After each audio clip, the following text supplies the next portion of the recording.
നമസ്കാരം. ഇടുക്കിനെറ്റ് വാർത്താ സംപ്രേഷണത്തിലേക്ക് മാന്യപ്രേക്ഷകർക്ക് സ്വാഗതം. ഇടുക്കിനെറ്റ് ന്യൂസ് ലൈവ്. ഇടുക്കിനെറ്റ് ന്യൂസ് ലൈവ് നിങ്ങൾക്കായി അവതരിപ്പിക്കുന്നത് ജ്വല്ലറി, കോട്ടയംകട, തൊടുപുഴ, കട്ടപ്പന, അടിമാലി, നെടുങ്കണ്ടം. ഇന്നത്തെ പ്രധാന വാർത്തകളിലേക്ക്. ന്യൂസ് ഹെഡ്ലൈൻ നിങ്ങൾക്കായി സമർപ്പിക്കുന്നത് ജ്വല്ലറി, കോട്ടയംകട, തൊടുപുഴ, കട്ടപ്പന, അടിമാലി, നെടുങ്കണ്ടം. 1.5 കോടി രൂപയുടെ ഹാഷിഷും കഞ്ചാവുമായി വനിതയടക്കം 2 പേർ പോലീസ് പിടിയിലായി. സ്വരാജിൽ വാടകയ്ക്ക് താമസിച്ചു വന്നിരുന്ന ഇവരെ നാട്ടുകാരുടെ സഹായത്തോടെയാണ് കട്ടപ്പന പോലീസ് പിടികൂടിയത്. ഷെയർ മാർക്കറ്റ് വിസ തട്ടിപ്പ് കേസിലെ പിടികിട്ടാപ്പുള്ളിയായ കണ്ണൂർ സ്വദേശി കട്ടപ്പനയിൽ പോലീസ് കസ്റ്റഡിയിലായി. കണ്ണൂർ പാലിശ്ശേരി ഇല്ലത്ത് വീട്ടിൽ രാജേഷിനെയാണ് കട്ടപ്പന പോലീസ് അറസ്റ്റ് ചെയ്തത്. മലയോര കർഷകരുടെ പട്ടയം എന്ന സ്വപ്നത്തിന് വീണ്ടും ചിറകുമുളയ്ക്കുന്നു. നവംബർ 3-ാം തീയതി കട്ടപ്പനയിൽ നടക്കുന്ന ചടങ്ങിൽ മുഖ്യമന്ത്രി ഉമ്മൻചാണ്ടി 2000 പട്ടയങ്ങൾ വിതരണം ചെയ്യും. ലോക ജനതയ്ക്ക് തന്നെ അപമാനമായ മുല്ലപ്പെരിയാർ പാട്ടക്കരാറിന് നാളെ 128 വയസ്സ്. തിരുവിതാംകൂർ മഹാരാജാവ് ശ്രീമൂലം തിരുനാളിന് വേണ്ടി ദിവാൻ വി രാമയ്യങ്കാറും ജോൺ ചൈൽഡ് ഹാനിങ്ടണും ചേർന്നാണ് 1886 ഒക്ടോബർ 29-ന് കരാറിൽ ഒപ്പുവെച്ചത്. പോരുമുറുകുന്നു. ജില്ലയിൽ ഐക്യജനാധിപത്യ മുന്നണിയിൽ പൊട്ടിത്തെറിക്ക് തുടക്കമായി. കോൺഗ്രസ്, കേരള കോൺഗ്രസ് നേതാക്കൾ ആരോപണങ്ങളുമായി രംഗത്ത്. ഹൈറേഞ്ചിലെ പാവങ്ങളുടെ വല്യച്ഛൻ ബ്രദർ ഫോർത്തുനാത്തൂസ് താൻഹോച്ചർ ദൈവദാസ പദവിയിലേക്ക്. സെന്റ് ജോൺ ഓഫ് ഗോഡ് സഭാംഗമായ ബ്രദർ ഫോർത്തുനാത്തൂസ് ഇന്ത്യയിലെ തന്നെ ഹോസ്പിറ്റാലിറ്റിയുടെ ആരംഭകനും പ്രചാരകനുമാണ്. വിശദമായ വാർത്തകളിലേക്ക്. 1.5 കോടി രൂപയുടെ ഹാഷിഷും കഞ്ചാവുമായി ഒരു വനിതയടക്കം 2 പേർ കട്ടപ്പനയിൽ പോലീസിന്റെ പിടിയിലായി. സ്വരാജിൽ വാടകയ്ക്ക് താമസിച്ചു വന്നിരുന്ന ഇവരെ നാട്ടുകാരുടെ സഹായത്തോടെയാണ് പോലീസ് പിടികൂടിയത്. കാഞ്ചിയാർ സ്വരാജ് മറ്റപ്പള്ളിക്കവലയിൽ കഴിഞ്ഞ 6 മാസമായി പ്രതികൾ വാടകയ്ക്ക് താമസിച്ചു വരികയായിരുന്നു. കഞ്ചാവ് കേസുമായി ബന്ധപ്പെട്ട് പ്രവർത്തിക്കുന്ന കൗസല്യ ടോമി എന്നറിയപ്പെടുന്ന കട്ടപ്പന സ്വദേശി ടോമി പോലീസ് നിരീക്ഷണത്തിലായിരുന്നു. ഇയാൾ മറ്റപ്പള്ളിക്കവലയിൽ വന്നുപോകുന്നതായി പോലീസിന് വിവരം ലഭിച്ചിരുന്നു. നാട്ടുകാർ നൽകിയ വിവരത്തെ തുടർന്ന് രാത്രി പോലീസ് നടത്തിയ തിരച്ചിലാണ് പ്രതികൾ പിടിയിലായത്. വെളുപ്പിന് അവിടെ ടോമി എത്തിയതായും അതിൻ്റെ അടിസ്ഥാനത്തിൽ ഞാനും പോലീസ് പാർട്ടിയും അവിടെ സ്ഥലത്ത് ചെന്ന സമയം ഈ ടോമി കൂടെ ഉണ്ടായിരുന്ന 1-2 പേര് ഓടിപ്പോവുകയും ഈ വീട്ടിൽ ഒരു സ്ത്രീയും പുരുഷനെയും കാണപ്പെടുകയും അവരുടെ വീട് ശോധന ചെയ്തതിൽ ഈ വീട്ടിൽ നിന്നും ചാക്കിലായി സൂക്ഷിച്ചിരുന്ന 16 കിലോ 500 ഗ്രാം ഉണക്ക കഞ്ചാവും അതുപോലെ ഇവർ ഈ കഞ്ചാവിൽ നിന്നും ഉൽപ്പാദിപ്പിക്കുന്ന ഈ ഓയിൽ, ഹാഷിഷ് എന്ന് പറയുന്ന ഓയിൽ, 1 കിലോ ഓയിലും പിടിച്ചെടുക്കുകയുണ്ടായി. ബാലഗ്രാം കിഴക്കേ മുറിയിൽ ശ്രീജിത്ത്, തിരുവനന്തപുരം റനീഷ് ഭവനിൽ രജനി എന്നിവരാണ് പിടിയിലായത്. ഇവരോടൊപ്പമുണ്ടായിരുന്ന കാഞ്ചിയാർ സ്വദേശി റൊമാരിയോ, കൗസല്യ ടോമി എന്നിവർ ഓടി രക്ഷപ്പെട്ടു. 1 കോടിയോളം രൂപ വില വരുന്ന ഹാഷിഷ്, 17 കിലോ ഉണക്ക കഞ്ചാവ് എന്നിവ ഇവരിൽ നിന്നും പോലീസ് പിടികൂടി. രാത്രികാലങ്ങളിൽ ഇവിടെ വാഹനങ്ങൾ വന്നുപോകുന്നത് നാട്ടുകാരുടെ ശ്രദ്ധയിൽപ്പെട്ടിരുന്നു. നാട്ടുകാരുടെ സമയോചിതമായ ഇടപെടലിനെ തുടർന്നാണ് പ്രതികൾ പിടിയിലായത്. അവിടെ ഈ കഞ്ചാവാറ്റും പരിപാടിയായിട്ട് ഈ കക്ഷികളെ അവിടെ 3 മാസമായിട്ട് ഇവർ അവിടെ താമസത്തിന് വന്നതാണ്. താമസത്തിന് വന്ന അവിടെ നമ്മുടെ അടുത്തുള്ള വീട് വാടകയ്ക്കെടുത്ത് അവർ താമസം അവിടെ നടത്തുകയും അതിനോടനുബന്ധിച്ച് വേറെ പുറത്തുനിന്ന് ആൾക്കാരൊക്കെ വന്ന് ഈ സാധനം കഞ്ചാവും അതിൻ്റെ തൈലും എല്ലാം ഉണ്ടാക്കുന്ന ഒരു നടപടിയാണ്. ഇത് നമ്മൾ സത്യം പറഞ്ഞാൽ അറിഞ്ഞിട്ടില്ല. ആൾക്കാർ വരികയും പോവുകയും ചെയ്യുന്നത് കണ്ടുകൊണ്ട് ഈ നമ്മുടെ അടുത്ത വീട്ടുകാർ, അതായത് വാടകയ്ക്ക് കൊടുത്ത വീട്ടുകാർ ഇവിടെ തൊട്ടടുത്ത് താമസമുണ്ട്. അവർ വന്ന് ഞങ്ങളോട് ഈ വിളിച്ചു പറയുന്നു, ഈ ഇന്നപോലെ അവിടെ പരിപാടി നടക്കുന്നുണ്ട്, എന്തോ കെമിക്കൽ അവിടെ ഉണ്ടാക്കുന്നുണ്ടെന്ന് പറഞ്ഞുകൊണ്ട് ഞാൻ ഓടി അവിടെ ചെല്ലുമ്പോഴത്തേക്ക് എൻ്റെ മകൻ സഹിതമുള്ളവർ ഈ ഇവനെ പിടിച്ചവിടെ വെച്ചിരിക്കുക. പിടിച്ചു വെച്ച് ഉടനെ തന്നെ ഞാൻ അവിടെ റെസിഡൻ്റ് അസോസിയേഷൻ്റെ ഈ കുറേ നമ്പറുണ്ട് എൻ്റെ കയ്യിൽ. അവരെ എല്ലാവരും കൂടെ വിളിച്ചുവിട്ട് നല്ലൊരു ആൾക്കൂട്ടം ഉണ്ടാക്കി അന്നേരത്തേക്കാണ് ഇവിടുന്ന് പോലീസ് റിപ്പോർട്ട് നമ്മൾ കൊടുത്തിട്ട് ഈ പോലീസിനെ നമ്മൾ ഏൽപ്പിക്കുകയായിരുന്നു.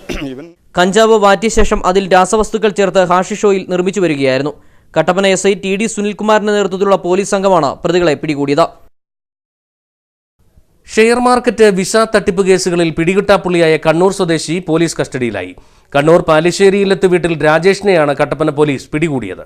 വാഴവരയിൽ വാടക വീട്ടിൽ താമസിച്ചു വന്നിരുന്ന പ്രതിയെ പാലായിൽ നിന്നുമാണ് പോലീസ് പിടികൂടിയത്. രജീഷ് മടത്തിൽപ്പറമ്പിൽ ആലുവ എന്ന വ്യാജ പേരിലായിരുന്നു ഇയാൾ വാടകയ്ക്ക് വീടെടുത്തിരുന്നത്.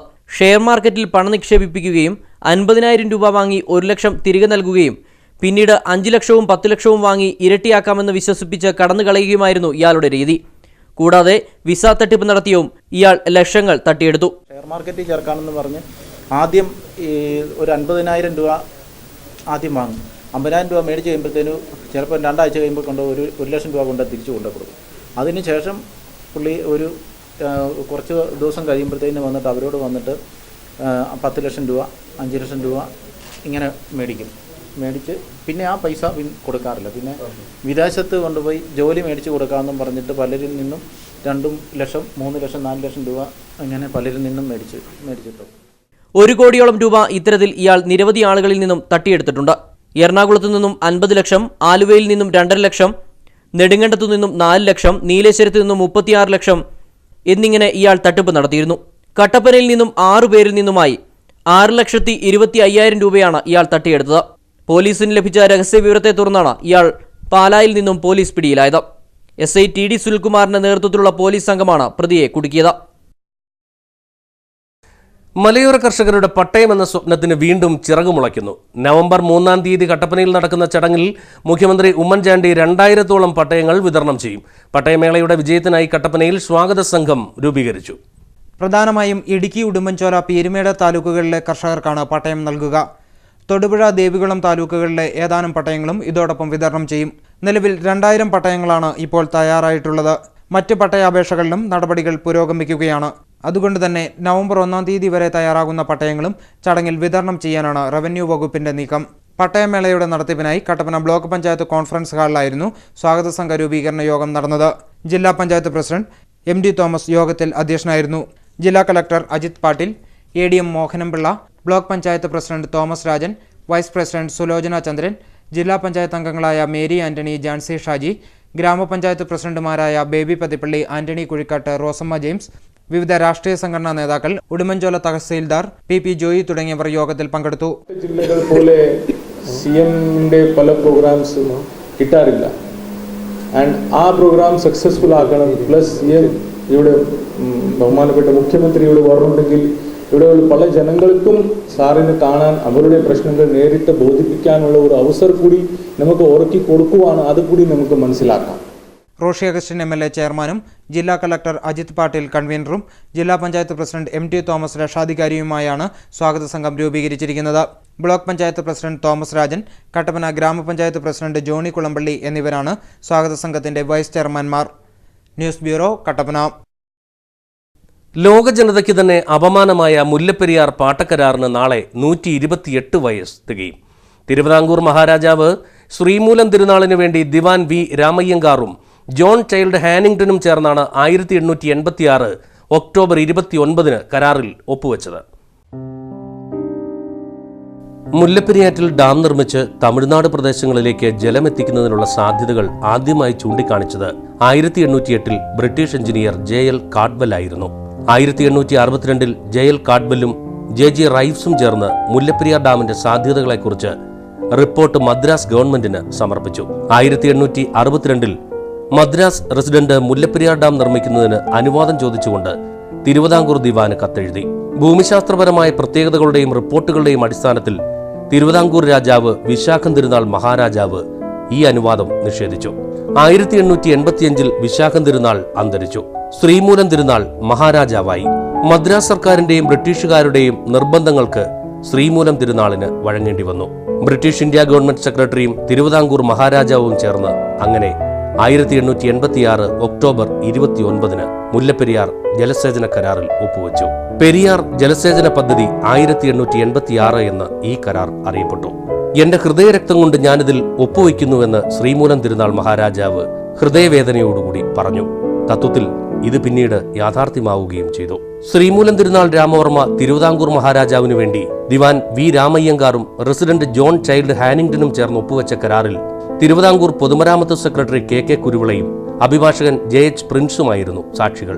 1886 മുതൽ 999 വർഷത്തെ പാട്ടകാലാവധിയായിരുന്നു. കരാറിൽ 99 ആയിരുന്നുവെന്നും 9 പിന്നീട് എഴുതിയതാണെന്നും പറയപ്പെടുന്നുണ്ട്.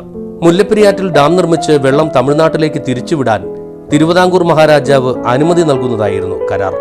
ഏക്കറിന് 5 രൂപയായിരുന്നു പാട്ടത്തുക. 7 പ്രധാന വ്യവസ്ഥകളായിരുന്നു കരാറിൽ ഉണ്ടായിരുന്നത്. പെരിയാറും പോഷകനദിയായ മുല്ലയാറും സംഗമിക്കുന്നിടത്തു നിന്നും 11 കിലോമീറ്റർ താഴെയാണ് ഡാം നിർമ്മിച്ചിരിക്കുന്നത്. ബ്രിട്ടീഷ് മിലിറ്ററി എഞ്ചിനീയറായ കേണൽ ജോൺ പെന്നിക്യുക്കാണ് ഡാം നിർമ്മാണത്തിന് നേതൃത്വം നൽകിയത്. നിർമ്മാണം പൂർത്തിയാക്കുവാൻ 9 വർഷങ്ങൾ വേണ്ടിവന്നു. വെള്ളപ്പൊക്കവും ഉരുൾപൊട്ടലും മൂലം 4 തവണ ഡാം തകർന്നു. ഇതിൽ 18ഓളം എഞ്ചിനീയർമാർ മരണപ്പെട്ടു.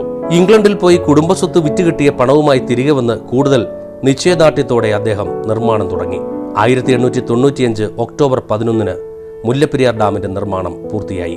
43 ലക്ഷം രൂപയായിരുന്നു ഡാമിന്റെ നിർമ്മാണ ചെലവ്. 158 അടി ഉയരം, 12 അടി വീതി, 1200 അടി നീളം. ചുണ്ണാമ്പും മണലും ശർക്കരയും ഇഷ്ടികപ്പൊടിയും മിശ്രണമായ സുർക്കിയിലായിരുന്നു ഡാമിന്റെ നിർമ്മാണം. അണക്കെട്ടിനുള്ള സ്ഥലം കാണിച്ചു കൊടുത്തത് കറുപ്പമന്നാൻ, നായമന്നാൻ എന്നിവരാണെന്നും ചരിത്രം പറയുന്നു. പിന്നീട് ആദ്യ കരാർ ലംഘനമായി ലോവർ പെരിയാർ വൈദ്യുതി ഉൽപാദനത്തിനായി കേരളം 2ാം ഉടമ്പടിയിലും പിന്നീട് ഒപ്പുവെച്ചു. മുല്ലപ്പെരിയാർ വിഷയത്തിൽ കേരളത്തിന് പ്രതികൂലമായി പൂർണ്ണമായും നിയമവും കോടതിയും തമിഴ്നാടിന് അനുകൂല നിലപാട് സ്വീകരിക്കുമ്പോൾ ലോകത്തിന് തന്നെ അപമാനകരമായ ഒരു പാട്ടക്കരാർ മലയാളിയെ നോക്കി പരിഹസിച്ചുകൊണ്ട് തലയെടുപ്പോടുകൂടി നിൽക്കുകയാണ്.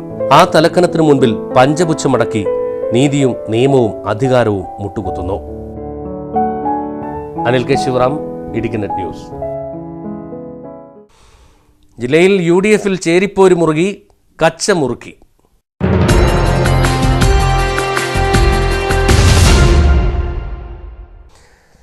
ഇടുക്കി ജില്ലയിൽ ഐക്യ ജനാധിപത്യ മുന്നണിയിൽ പൊട്ടിത്തെറിക്ക് തുടക്കമായി. കോൺഗ്രസ്, കേരള കോൺഗ്രസ് നേതാക്കൾ ആരോപണങ്ങളുമായി രംഗത്തെത്തി കഴിഞ്ഞു. വാഴത്തോപ്പ് ഗ്രാമപഞ്ചായത്തിലെ അവിശ്വാസ പ്രമേയത്തോടെയാണ് ഇരു കക്ഷികളും തമ്മിലുള്ള രാഷ്ട്രീയ വൈരം മറനീക്കി ഇപ്പോൾ പുറത്തെത്തിയിട്ടുള്ളത്. ജില്ലയിൽ കോൺഗ്രസും UDF ഘടകകക്ഷിയായ കേരള കോൺഗ്രസും തമ്മിൽ രാഷ്ട്രീയ യുദ്ധങ്ങൾ ആരംഭിച്ചിട്ട് 1 വർഷത്തിലധികം പിന്നിടുകയാണ്. ഒളിഞ്ഞും തെളിഞ്ഞും ചില പ്രസ്താവനാ യുദ്ധങ്ങളിലൂടെ അസ്വാരസ്യങ്ങൾ നിഴലിച്ചിരുന്നുവെങ്കിലും അടുത്തിടെയുണ്ടായ ചില സംഭവങ്ങൾ കക്ഷികൾ തമ്മിലുള്ള പോര് ശക്തമായതിന്റെ സൂചനയാണ് നൽകുന്നത്. വാഴത്തോപ്പ് ഗ്രാമപഞ്ചായത്ത് പ്രസിഡന്റിനെതിരെ ഇടതുപക്ഷം നൽകിയ അവിശ്വാസ പ്രമേയ നോട്ടീസിനെ കേരള കോൺഗ്രസ് അംഗങ്ങൾ പിന്തുണച്ചതോടെ ഐക്യ ജനാധിപത്യ മുന്നണിയിലെ പ്രധാന ഘടകകക്ഷികൾ തമ്മിലുള്ള വൈര്യം മറനീക്കി പുറത്തുവന്നിരിക്കുകയാണ്. ജില്ലയിൽ UDF ഭരണത്തിലിരുന്ന പല പഞ്ചായത്തുകളിലും പ്രസിഡന്റ് സ്ഥാനം വീതം വയ്ക്കുന്നതിൽ തർക്കമുണ്ട്. ഇടുക്കി നിയോജക മണ്ഡലത്തിലെ കണക്കെടുത്താൽ കാഞ്ചിയാർ, കാമാക്ഷി, വാഴത്തോപ്പ്, ഇരട്ടയാർ, കട്ടപ്പന, മരിയാപുരം, കൊന്നത്തടി എന്നീ പഞ്ചായത്തുകളിൽ പ്രസിഡന്റ് സ്ഥാനം പങ്കുവയ്ക്കുന്നതിൽ ധാരണയുണ്ടായിരുന്നത് ചിലയിടങ്ങളിൽ മാത്രമാണ് കൃത്യമായി പാലിക്കപ്പെട്ടത്. ഇടുക്കി ജില്ലാ പഞ്ചായത്തിന്റെ പ്രസിഡന്റ് സ്ഥാനം പ്രാരംഭകാലത്ത് വഹിച്ചിരുന്ന അഡ്വക്കേറ്റ് അലക്സ് കോഴിമല കൃത്യം 1.5 വർഷക്കാലം പൂർത്തിയായതോടെ യാതൊരു വിവാദങ്ങൾക്കും ഇട നൽകാതെ തൽസ്ഥാനം ഒഴിവാക്കിക്കൊണ്ട് മാതൃകയായിരുന്നു. തുടർന്ന് കാമാക്ഷി പഞ്ചായത്തിൽ കേരള കോൺഗ്രസും കൊന്നത്തടി പഞ്ചായത്തിൽ കോൺഗ്രസ് പ്രതിനിധിയും പ്രസിഡന്റ് സ്ഥാനം കൃത്യമായി തന്നെ ഒഴിവായി. എന്നാൽ കാഞ്ചിയാർ, കട്ടപ്പന, വാഴത്തോപ്പ് എന്നിവിടങ്ങളിൽ കോൺഗ്രസ് കേരള കോൺഗ്രസിന് പ്രസിഡന്റ് സ്ഥാനം വിട്ടുനൽകാൻ തയ്യാറാവാത്തത് പ്രതിസന്ധി സൃഷ്ടിച്ചിരുന്നു. ഈ സാഹചര്യം നിലനിൽക്കെയാണ് വാഴത്തോപ്പിൽ നടപ്പാക്കിയ ചില പദ്ധതികളിലെ അഴിമതി ചൂണ്ടിക്കാട്ടി ഇടതുപക്ഷം അവിശ്വാസ പ്രമേയത്തിന് നോട്ടീസ് നൽകിയത്. LDF-ന്റെ പ്രമേയത്തെ ഘടകകക്ഷിയായ കേരള കോൺഗ്രസ് പിന്തുണച്ചതുമൂലം കേരള കോൺഗ്രസ് ഇടതുപക്ഷത്തിന് വിടുപണി ചെയ്യുകയായിരുന്നുവെന്നാണ് കോൺഗ്രസ് ജില്ലാ സെക്രട്ടറി AP ഉസ്മാൻ ആരോപിക്കുന്നത്. മുന്നണി മര്യാദകളുടെ എല്ലാ സീമകളും ലംഘിച്ചുകൊണ്ടാണ് വാഴത്തോപ്പ് പഞ്ചായത്തിലെ UDF പഞ്ചായത്ത് പ്രസിഡന്റിനെ LDF അവിശ്വാസ പ്രമേയത്തിന് അനുകൂലമായി വോട്ട് രേഖപ്പെടുത്തിക്കൊണ്ട് കേരള കോൺഗ്രസ് പുറത്താക്കാൻ കൂട്ടുകൊടുക്കുന്നു. UDF-ലെ നേതാക്കന്മാർ ഒന്നിച്ചിരുന്ന് ജില്ലയിലെ കേരള കോൺഗ്രസുമായി ചില പഞ്ചായത്തുകളിലുണ്ടായിരുന്ന തർക്കങ്ങൾ പരിഹരിച്ച് സമീപ ദിവസങ്ങളിൽ ആ തർക്ക പരിഹാരങ്ങൾക്ക് അന്തിമ ഘടനയ്ക്ക് രൂപം നൽകുന്നതിന് വേണ്ടി ഒന്നിച്ചിരിക്കാനിരിക്കെ തിടുക്കപ്പെട്ട് CPM-ന്റെ അവിശ്വാസ പ്രമേയത്തിന് കൂട്ടുനിന്നതിലൂടെ വാഴത്തോപ്പിലെ കേരള കോൺഗ്രസ് നേതൃത്വം ഈ കാര്യത്തിൽ CPM-ന് വിടുപണി ചെയ്യുന്നതിന് തുല്യമായ നടപടിയാണ് സ്വീകരിച്ചത്. എന്താണെങ്കിലും ജില്ലയിലെ രാഷ്ട്രീയ ഗോതകളിൽ പുതിയ വഴിത്തിരിവിലേക്ക് സാധ്യതയൊരുക്കുന്നതാണ് വാഴത്തോപ്പിലെ പുതിയ സംഭവവികാസങ്ങൾ. കേരള കോൺഗ്രസ് ഇടതുപക്ഷത്തിന് വിടുപണി ചെയ്യുന്നതായ ആരോപണം ലജ്ജാകരമാണെന്ന് കേരള കോൺഗ്രസ് ജില്ലാ സെക്രട്ടറി രാജു തോമസ് പറഞ്ഞു. രാഷ്ട്രീയ മര്യാദകൾ പാലിക്കാത്ത ഇന്ത്യൻ നാഷണൽ കോൺഗ്രസ് നേതൃത്വത്തിന് ആരോപണം ഉന്നയിക്കുവാൻ അവകാശമില്ലെന്നും രാജു തോമസ് ഇടുക്കിനെറ്റ് വാർത്തകളോട് പറഞ്ഞു.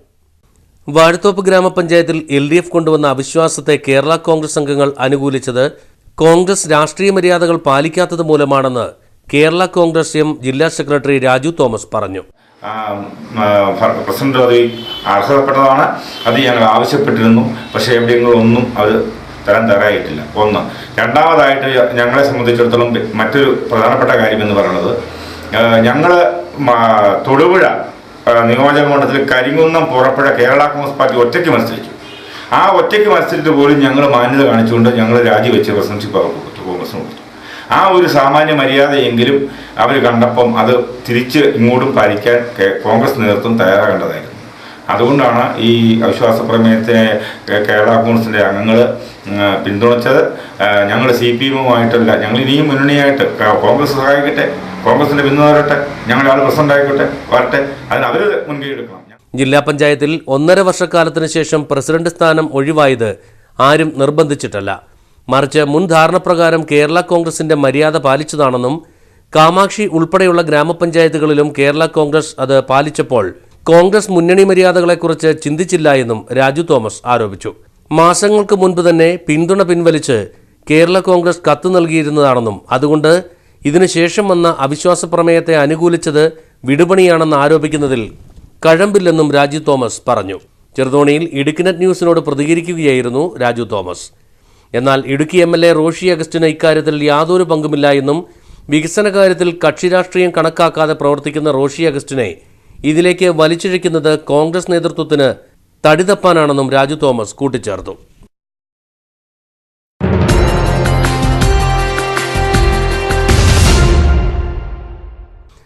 പെരിയാർ കടുവാ സങ്കേതത്തിൽ നടന്നു വന്ന ചിത്രശലഭ സർവേ പൂർത്തിയായി. വിവിധ നാച്ചുറൽ സൊസൈറ്റികളുടെ നേതൃത്വത്തിൽ നടന്ന സർവേയിൽ 245 ഇനം ചിത്രശലഭങ്ങളെയാണ് കണ്ടെത്തിയിട്ടുള്ളത്. പെരിയാർ കടുവാ സങ്കേതത്തിൽ 245 ഇനം ചിത്രശലഭങ്ങളെയാണ് കണ്ടെത്തിയിരിക്കുന്നത്.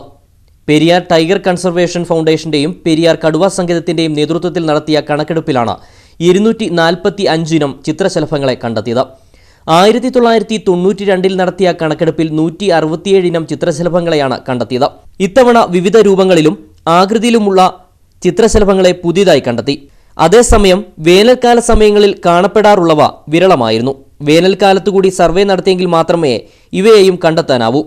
ട്രാവങ്കൂർ, കൊച്ചി, കോട്ടയം, മലബാർ എന്നീ നാച്ചുറൽ ഹിസ്റ്ററി സൊസൈറ്റികളിലെ 152 പേരാണ് 3 ദിവസത്തെ ചിത്രശലഭങ്ങളുടെ കണക്കെടുപ്പിൽ പങ്കെടുത്തത്. ചെയ്യുന്നതിന് ഉദ്ദേശം എന്ന് പറഞ്ഞാൽ ഇതൊരു ഡൈവേഴ്സിറ്റി, ഈ ബട്ടർഫ്ലൈ ഡൈവേഴ്സിറ്റി തന്നെ നമ്മുടെ ഒരു കാടിൻ്റെ ഒരു ഹെൽത്തിനെയാണ് സൂചിപ്പിക്കുന്നത്. മാക്സിമം ഡൈവേഴ്സിറ്റി എന്ന് പറഞ്ഞാൽ അത്രയും നമ്മുടെ കാട് പ്രൊട്ടക്റ്റഡ് ആണ്, അല്ലെങ്കിൽ കാട് അത്രയും എക്കോളജിക്കലി നമ്മുടെ കാട് അത്രയും സേഫ് ആണ് അതെന്ന് പറയുന്നത്. അതാണ് മെയിൻ ഉദ്ദേശം. നമ്മുടെ ഈ ബട്ടർഫ്ലൈ സർവേയുടെ മീൻസ് അത് ബട്ടർഫ്ലൈ അഡൽട്ട് ബട്ടർഫ്ലൈ മാത്രമല്ല നമ്മൾ നോക്കുന്നത്, ഇതിൻ്റെ കൂടെ തന്നെ നമ്മൾ അതിൻ്റെ പ്യൂപ്പ, ലാർവ, എഗ് പല സ്റ്റേജിൽ നോക്കും. 26 പേർ വീതമുള്ള സംഘങ്ങളായാണ് ഇവർ കണക്കെടുപ്പ് നടത്തിയത്. മറ്റൊരു സുപ്രധാന വാർത്തയിലേക്ക്. ദരിദ്രനെ ലക്ഷപ്രഭുവാക്കി കാഞ്ചിയാർ ഗ്രാമപഞ്ചായത്ത്. ഒരു തുണ്ട് ഭൂമി പോലുമില്ലാത്ത ദരിദ്രനായ സ്വരാജ് സ്വദേശി ദിവാകരനെയാണ് ലക്ഷപ്രഭുവായി പ്രഖ്യാപിച്ച അധികൃതർ വാർദ്ധക്യകാല പെൻഷൻ നിഷേധിച്ചത്. വാർത്തയിലേക്ക്. ആരോരും സംരക്ഷിക്കാനില്ലാത്ത വൃദ്ധന് പഞ്ചായത്ത് വക ഇരുട്ടടി. ഒരു തുണ്ട് ഭൂമി പോലും സ്വന്തമായില്ലാത്ത സ്വരാജ് തൊപ്പിപ്പാള നീർണാംകുന്നേൽ ദിവാകരനെയാണ് കാഞ്ചിയാർ പഞ്ചായത്ത് ലക്ഷപ്രഭുവായി പ്രഖ്യാപിച്ചത്. 6 മാസം മുമ്പാണ് ദിവാകരൻ വാർദ്ധക്യകാല പെൻഷനായി അപേക്ഷ നൽകിയത്. കഴിഞ്ഞ ദിവസം പഞ്ചായത്തിൽ നിന്നും മറുപടിയും ലഭിച്ചു. അന്വേഷണ റിപ്പോർട്ട് പ്രകാരം മാസവരുമാനം 1 ലക്ഷത്തിന് മുകളിലായതിനാൽ അപേക്ഷ നിരസിക്കുന്നുവെന്ന് അറിയിച്ച് പഞ്ചായത്ത് സെക്രട്ടറിയുടെ കത്ത് കഴിഞ്ഞ ദിവസം ദിവാകരന് ലഭിച്ചു. രോഗബാധിതയായി 5 വർഷം മുമ്പ് ഭാര്യ മരിച്ചു. സ്വന്തമായി സ്ഥലമില്ലാത്തതിനാൽ കട്ടപ്പനയ്ക്ക് സമീപം 20 ഏക്കർ പൊതുശ്മശാനത്തിലാണ് മൃതദേഹം സംസ്കരിച്ചത്. ബുദ്ധിമാന്ദ്യമുള്ള ഏക മകന്റെ വിവാഹം 1.5 വർഷം മുമ്പ് കഴിഞ്ഞതോടെ ദിവാകരൻ ആരാലും സംരക്ഷിക്കാനില്ലാതെ ഏകനായി മാറി. ദിവാകരന് ഇവിടെ വർഷങ്ങളായിട്ട് ജീവിക്കുന്നതാണ്. ഒരു കൂലിപ്പണിക്ക് പോലും പോകാൻ ഒരു നിർഭാഗമില്ല. ക്ഷീണിതനാണ്. അത് തന്നെയല്ല, ഒരു മകനുണ്ടാവുന്ന ഒരു വിവാഹമൊക്കെ കഴിച്ച് അവൻ കൂലിപ്പണിയൊക്കെ എടുത്ത് ഒരു കുഞ്ഞുമൊക്കെ ആയിട്ട് ജീവിക്കുകയാണ്. അപ്പം ദിവാകരൻ മാത്രമേ ഇവിടെയുള്ളൂ. അവൻ്റെ വീടെല്ലാം ഇതുപോലെ പോയിട്ട് ആരോ എന്തൊക്കെയോ വലിയ കോടി ലക്ഷങ്ങൾ കിട്ടുന്നുണ്ടെന്ന് പറഞ്ഞ് ഒരു പെൻഷന് പോലും അനുവദിക്കാൻ സമ്മതിക്കുന്നു. സ്വരാജ് പാലത്തിന് സമീപം പുറമ്പോക്കിലെ കൂരയിലായിരുന്നു ദിവാകരന്റെ താമസം. ഇത് കാറ്റിലും മഴയിലും തകർന്നതോടെ അയൽപക്കത്തെ വീടുകളിലാണ് ഇയാൾ അന്തിയുറങ്ങുന്നത്.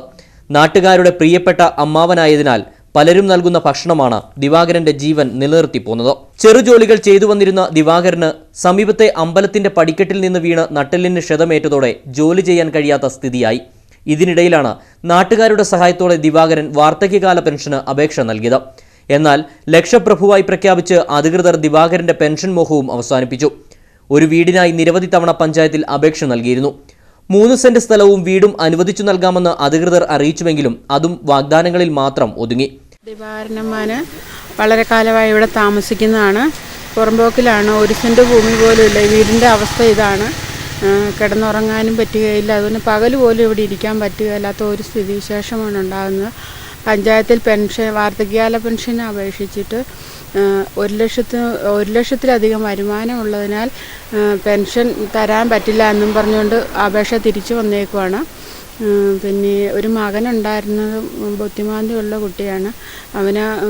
അമ്മാവനെ ഉപേക്ഷിച്ച് പോവുകയാണ്. ഇപ്പോൾ ഈ മനുഷ്യൻ തന്നെയാണ് ഇവിടെ ഉള്ളത്. അയൽവക്കങ്ങളിൽ നിന്നാണ് ആഹാരമില്ല കഴിക്കുന്ന. ഒരു വണ്ടിക്കൂലിക്ക് പോലും 10 പൈസയ്ക്ക് വരുമാനം ഉണ്ടാക്കാനുള്ള കഴിവ് ശേഷിയും പുള്ളിക്ക് ഇല്ല.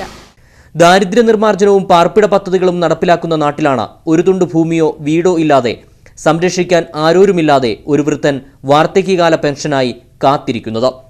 News bureau, Idukki net. ഹൈറേഞ്ചിലെ പാവങ്ങളുടെ വല്യച്ഛൻ ബ്രദർ ഫോർത്തുനാത്തോസ് താൻഹോയ്സർ ദൈവദാസ പദവിയിലേക്ക്. സെന്റ് ജോൺ ഓഫ് ഗോഡ് സഭാംഗമായ ബ്രദർ ഫോർത്തുനാത്തോസ് ഇന്ത്യയിലെ തന്നെ ഹോസ്പിറ്റാലിറ്റിയുടെ ആരംഭകനും പ്രചാരകനുമാണ്.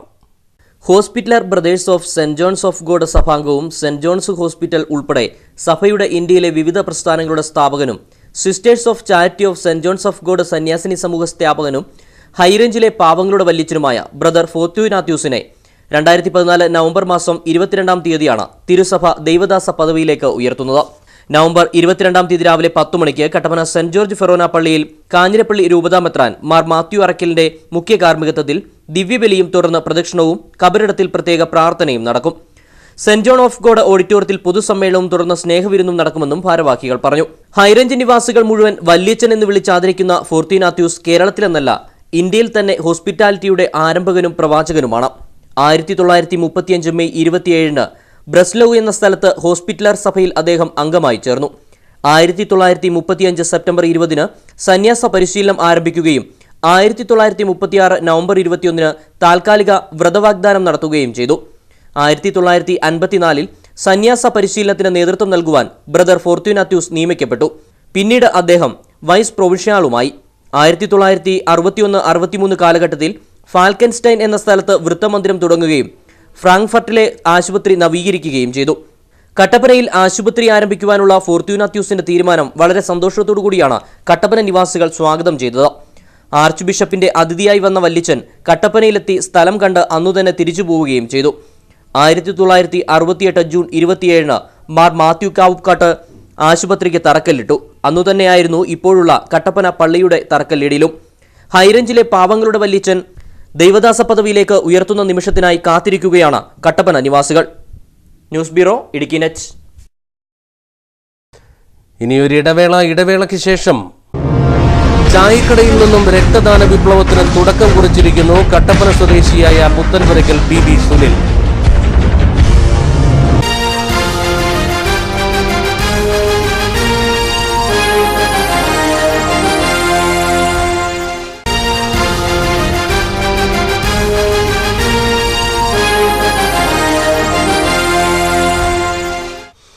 വാർത്തകൾ തുടരുന്നു. ഇനി ഫോക്കസ് ഇടുക്കി.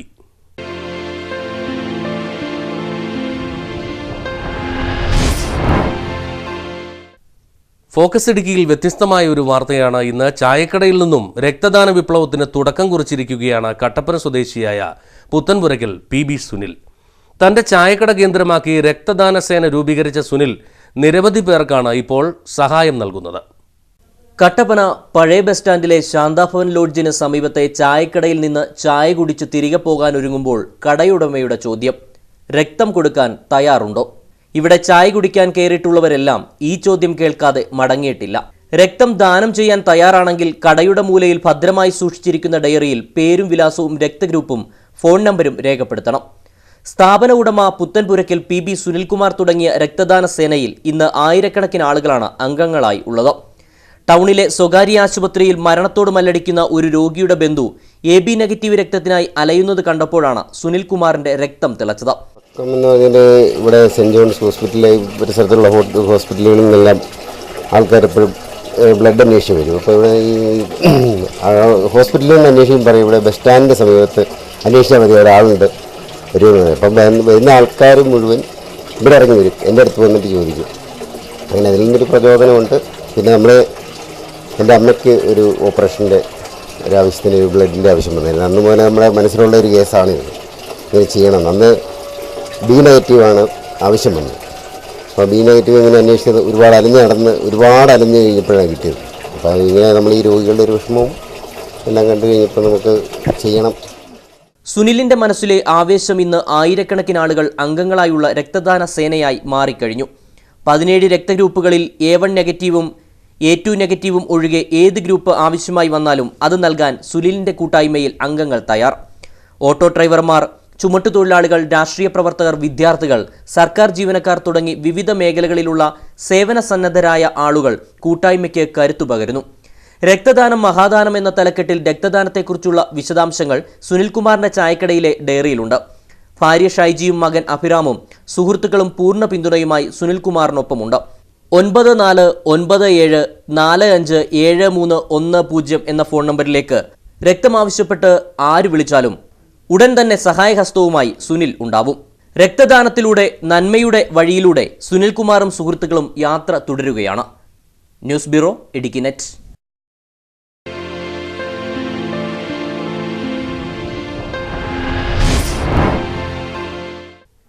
കപ്പ വില കൂപ്പുകുത്തിയത് ഹൈറേഞ്ചിലെ കർഷകർക്ക് തിരിച്ചടിയാകുന്നു.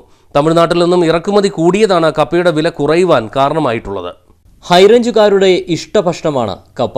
കപ്പ കുഴച്ചതോ ചെണ്ടൻ പുഴുങ്ങിയതോ ഇല്ലാത്ത ഭക്ഷണ മെനു ഹൈറേഞ്ചുകാർക്ക് ചിന്തിക്കാൻ കഴിയില്ല. കപ്പയും ബീഫും, അല്ലെങ്കിൽ കപ്പയും മീനും, അതുമല്ലെങ്കിൽ കപ്പയും മുളക് പൊട്ടിച്ചതും. അങ്ങനെ ഹൈറേഞ്ചുകാരുടെ അഭിവാജ്യ ഘടകമാണ് കപ്പ. കപ്പയ്ക്ക് വില കുത്തനെ ഇടിഞ്ഞത് ഹൈറേഞ്ചിലെ കർഷകർക്ക് തിരിച്ചടിയായിരിക്കുകയാണ്. 25 രൂപയിൽ നിന്നും 15 രൂപയിലേക്കും 10 രൂപയിലേക്കുമാണ് വില കുത്തനെ ഇടിഞ്ഞത്. മുൻ വർഷങ്ങളെ അപേക്ഷിച്ച് ഈ വർഷം കഴിഞ്ഞ വർഷത്തെ വിലക്കൂടലിനെ ആശ്രയിച്ച് എല്ലാ ആളുകളും നല്ല രീതിയിൽ കൃഷി ചെയ്തു. അപ്പം എല്ലാ പ്രദേശവും, നമ്മുടെ നാടിൻ്റെ എല്ലാ പ്രദേശവും കപ്പ ധാരാളമായി ഉൽപ്പാദനം ഉണ്ടായതിൻ്റെ അടിസ്ഥാനത്തിലാണ് വില കുറയാൻ. ഇപ്പം വരികയില്ല, ഇപ്പം വന്നാൽ അത് വില പോവുകയില്ല. ഏതാനും വർഷങ്ങളായി കപ്പയ്ക്ക് ആഭ്യന്തര ഉൽപ്പാദനം കുറവാണ്. എന്നാൽ തമിഴ്നാട്ടിൽ നിന്നും കൂടുതലായി ഇറക്കുമതി ചെയ്ത് വിൽപ്പന നടത്തിയതോടെ വില ക്രമാതീതമായി വർദ്ധിച്ചിരുന്നു. ഇതോടെ പ്രാദേശിക കർഷകരും കപ്പ കൃഷിയിലേക്ക് തിരിഞ്ഞു. ഇത്തവണ ഉൽപ്പാദനം വർദ്ധിച്ചതോടെയാണ് വില കുത്തനെ ഇടിഞ്ഞത്. ഇത് കർഷകരെ നിരാശയിലാഴ്ത്തിയിരിക്കുകയാണ്. ഉൽപ്പാദനം വർദ്ധിച്ചതോടെ കിലോയ്ക്ക് 15ഉം 10ഉം രൂപയ്ക്ക് വരെ കപ്പ വ്യാപകമായി വിറ്റഴിക്കുകയാണ്. ഉൽപ്പാദന ചെലവ് വർദ്ധിച്ചതും കീടനാശിനിയുടെ വില ഉയർന്നതും കർഷകരെ വെട്ടിലാക്കിയിരുന്നു. ഇതിനിടെയാണ് വിലയും കുത്തനെ ഇടിഞ്ഞത്. കട്ടപ്പന ഗ്രാമപഞ്ചായത്ത് തല കേരളോത്സവം മത്സരാർത്ഥികളുടെ സജീവ പങ്കാളിത്തം കൊണ്ട് ശ്രദ്ധേയമായി. വിവിധ ഇനങ്ങളിലായി നടന്ന കലാകായിക മത്സരങ്ങളിൽ 500ഓളം പ്രതിഭകളാണ് മാറ്റുരച്ചത്. കട്ടപ്പനയിലും പരിസര പ്രദേശങ്ങളിലുമുള്ള വിവിധ സ്റ്റേഡിയങ്ങളും ഓഡിറ്റോറിയങ്ങളും മത്സരവേദികളായി. 2 ദിവസങ്ങളിലായി നടന്ന കട്ടപ്പന പഞ്ചായത്ത് തല കേരളോത്സവം ഗ്രാമപഞ്ചായത്ത് പ്രസിഡന്റ് ജോണി കുളമ്പള്ളി ഉദ്ഘാടനം ചെയ്തു. ചടങ്ങിൽ സംഘാടക സമിതി ചെയർമാനും ഗ്രാമപഞ്ചായത്ത് അംഗവുമായ ഗിരീഷ് മാലിൽ അധ്യക്ഷനായി. ബ്ലോക്ക് പഞ്ചായത്ത് അംഗം സുനിത തങ്കച്ചൻ, ഗ്രാമപഞ്ചായത്ത് അംഗം സിജു ചക്കമ്പൂട്ടിൽ തുടങ്ങിയവർ പങ്കെടുത്തു. മുൻവർഷങ്ങളെ അപേക്ഷിച്ച് മത്സരാർത്ഥികളുടെ പങ്കാളിത്തമാണ് ഇത്തവണത്തെ കേരളോത്സവത്തെ ശ്രദ്ധേയമാക്കിയത്. ഒരു കാലത്ത് ഒക്ടോബർ, നവംബർ മാസങ്ങളിലായി നടന്നുവന്നിരുന്ന കേരളോത്സവങ്ങൾ ഗ്രാമപഞ്ചായത്തുകളുടെ ഗ്രാമോത്സവങ്ങൾ തന്നെയായിരുന്നു. മത്സരാർത്ഥികളായും ആസ്വാദകരായും വൻ ജനപങ്കാളിത്തമായിരുന്നു ഓരോ കേരളോത്സവ വേദികളിലും ഉണ്ടായിരുന്നത്. എന്നാൽ ഏതാനും വർഷങ്ങളായി കേരളോത്സവങ്ങൾ കേവലം ചടങ്ങുകൾ മാത്രമായി മാറുന്ന കാഴ്ചയും കേരളം കണ്ടു. എന്നാൽ ഇപ്പോൾ സംസ്ഥാന യുവജനക്ഷേമ ബോർഡിന്റെ സജീവമായ ഇടപെടലുകളും ഗ്രാമപഞ്ചായത്തുകളുടെ ക്രിയാത്മകമായ നേതൃത്വവും മൂലം കേരളോത്സവ വേദികൾ പഴയ പ്രതാപം വീണ്ടെടുക്കുകയാണ്. കട്ടപ്പനയിൽ നടന്ന കേരളോത്സവത്തിൽ കലാകായിക മത്സരങ്ങളിൽ മത്സരാർത്ഥികളുടെ വൻ പങ്കാളിത്തം ഒരേപോലെ പ്രകടമായിരുന്നു.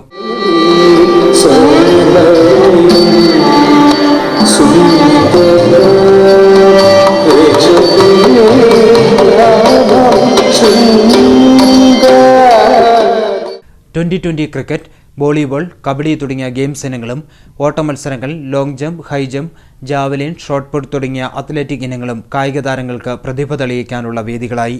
കലാരംഗത്ത് നാടൻ ശാസ്ത്രീയ നൃത്ത ഇനങ്ങൾ, മാപ്പിളപ്പാട്ട്, നാടൻപാട്ട്, ലളിതഗാനം, കവിതാപാരായണം, മിമിക്രി, മോണോ ആക്ട്, പ്രസംഗം, ചെണ്ടമേളം എന്നിവയിലും മത്സരങ്ങൾ നടന്നു.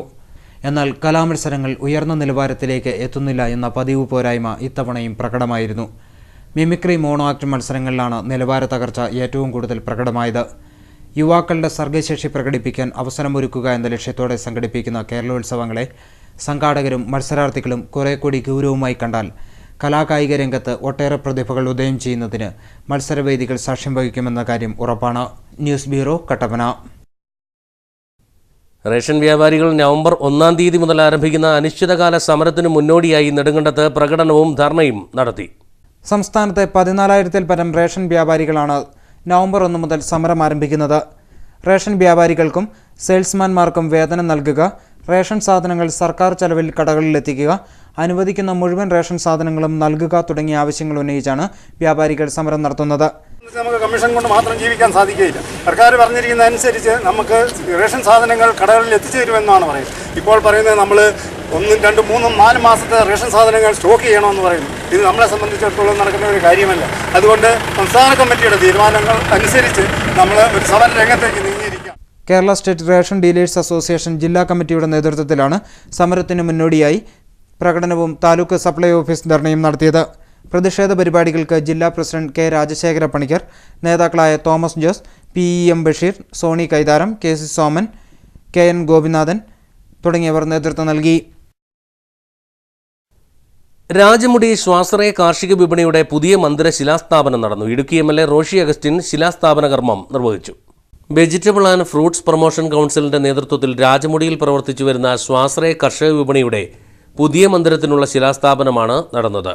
സംസ്ഥാന ഹോർട്ടിക്കൾച്ചർ മിഷനും VFPCKയും ചേർന്ന് 23 ലക്ഷം രൂപ അനുവദിച്ചുകൊണ്ടാണ് വിപണി മന്ദിരം നിർമ്മിക്കുന്നത്. ഇടുക്കി MLA റോഷി അഗസ്റ്റിൻ ശിലാസ്ഥാപന കർമ്മം നിർവഹിച്ചു. ഏറ്റവും കൂടുതൽ ദുരിതം അനുഭവിക്കുന്ന വിഭാഗവും കർഷകരാണ്. ഓരോ ടെൻഷൻസും നമുക്ക് ക്രിയേറ്റ് ചെയ്തു വരികയാണ്. പ്രകൃതി ദുരന്തങ്ങൾ, കാലാവസ്ഥാ വ്യതിയാനം, നമ്മുടെ ഉത്പാദന ചെലവ്, ഉത്പാദനക്ഷമതയും തമ്മിലുള്ള അന്തരം, നാണ്യവിളകളുടെ വിലയിടുവ്, അങ്ങനെ എല്ലാ പ്രതിസന്ധികളെയും തരണം ചെയ്ത് വേണം നമുക്ക് ഓരോ ഘട്ടത്തിലും മുന്നോട്ട് പോകാൻ. പക്ഷേ ഇങ്ങനെ ഒരു സംഘം രൂപപ്പെടുത്തി, ഒരു സംരംഭം കേരളത്തിൽ രൂപപ്പെട്ടതിന് ശേഷം ഈ മേഖലയിലെങ്കിലും കുറച്ചൊന്ന് നമുക്ക് ഇരുന്ന് ചിന്തിക്കാൻ കഴിയുന്ന സ്വയം പര്യാപ്തതയിലേക്ക് വരാൻ നമുക്ക് സാധിച്ചു എന്നുള്ളത് തീർച്ചയായിട്ടും ചെറിയ കാര്യമായി കാണാൻ കഴിയില്ല. വിപണി ഹാളിൽ ചേർന്ന പൊതുസമ്മേളനത്തിൽ വാത്തുക്കുടി ഗ്രാമപഞ്ചായത്ത് പ്രസിഡന്റ് മിനി സാബു അധ്യക്ഷയായിരുന്നു.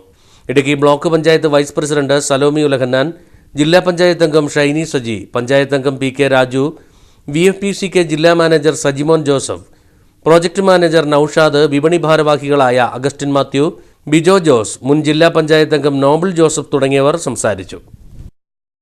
നെടുങ്കണ്ടം ഉപജില്ലാ ശാസ്ത്രോത്സവത്തിൽ ഹൈസ്കൂൾ വിഭാഗത്തിൽ കല്ലാർ ഗവൺമെന്റ് സ്കൂളും ഹയർ സെക്കൻഡറി വിഭാഗത്തിൽ ചെമ്മണ്ണാർ സെന്റ് സേവിയേഴ്സും ഓവറോൾ ചാമ്പ്യന്മാരായി.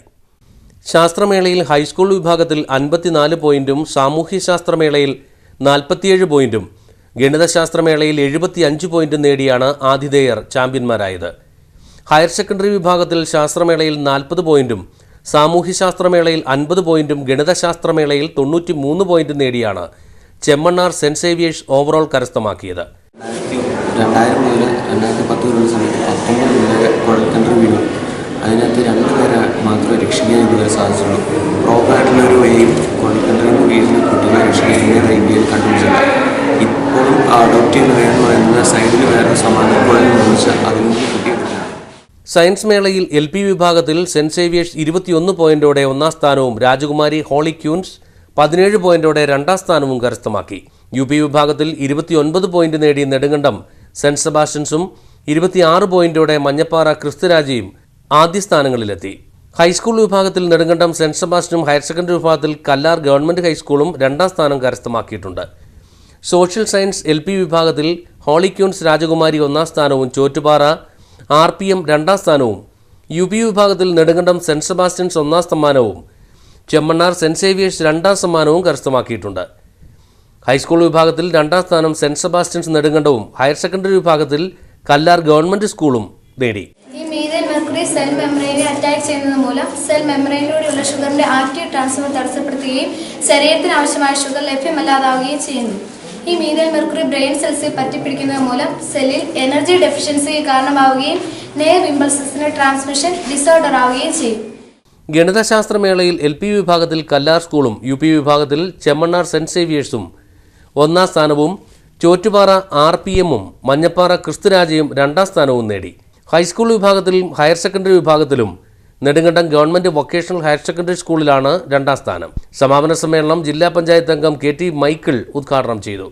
വിജയികൾക്ക് നെടുങ്കണ്ടം AEO PK തുളസീധരൻ സമ്മാനങ്ങൾ വിതരണം ചെയ്തു. യോഗത്തിൽ grama panchayat president Sreemandiram Sasikumar, block panchayat vice president Mathukutty Mathew, block panchayat അംഗം മോളി മൈക്കിൾ, ഗ്രാമപഞ്ചായത്ത് അംഗങ്ങൾ തുടങ്ങിയവർ സംസാരിച്ചു. പ്രധാന വാർത്തകൾ ഒരിക്കൽ കൂടി. 1.5 കോടി രൂപയുടെ ഹാഷിഷും കഞ്ചാവുമായി വനിതയടക്കം 2 പേർ പോലീസ് പിടിയിലായി.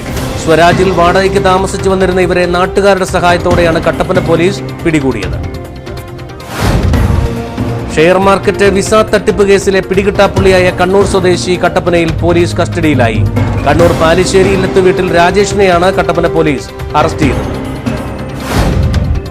മലയോര കർഷകരുടെ പട്ടയം എന്ന സ്വപ്നത്തിന് വീണ്ടും ചിറകുമുളയ്ക്കുന്നു. നവംബർ 3-ാം തീയതി കട്ടപ്പനയിൽ നടക്കുന്ന ചടങ്ങിൽ മുഖ്യമന്ത്രി ഉമ്മൻചാണ്ടി 2000 പട്ടയങ്ങൾ വിതരണം ചെയ്യും. ലോക ജനതയ്ക്ക് തന്നെ അപമാനമായ മുല്ലപ്പെരിയാർ പാട്ടക്കരാറിന് നാളെ 128 വയസ്സ്. തിരുവിതാംകൂർ മഹാരാജാവ് ശ്രീമൂലം തിരുനാളിനു വേണ്ടി ദിവാൻ V രാമയ്യങ്കാറും ജോൺ ചൈൽഡ് ഹാനിങ്ടണും ചേർന്നാണ് 1886 ഒക്ടോബർ 29-ന് കരാറിൽ ഒപ്പുവെച്ചത്. പോരുമുറുകുന്നു. ജില്ലയിൽ ഐക്യജനാധിപത്യ മുന്നണിയിൽ പൊട്ടിത്തെറിക്ക് തുടക്കമായി. കോൺഗ്രസ്, കേരള കോൺഗ്രസ് നേതാക്കൾ ആരോപണങ്ങളുമായി രംഗത്ത്. ഹൈറേഞ്ചിലെ പാവങ്ങളുടെ വല്യച്ഛൻ ബ്രദർ ഫോർത്തുനാത്തൂസ് താൻഹോഷർ ദൈവദാസ പദവിയിലേക്ക്. സെന്റ് ജോൺ ഓഫ് ഗോഡ് സഭാംഗമായ ബ്രദർ ഫോർത്തുനാത്തൂസ് ഇന്ത്യയിലെ തന്നെ ഹോസ്പിറ്റാലിറ്റിയുടെ ആരംഭകനും പ്രചാരകനുമാണ്. ഇന്നത്തെ ഈ വാർത്താ സംപ്രേഷണം ഇവിടെ പൂർണ്ണമാകുന്നു. നമസ്കാരം.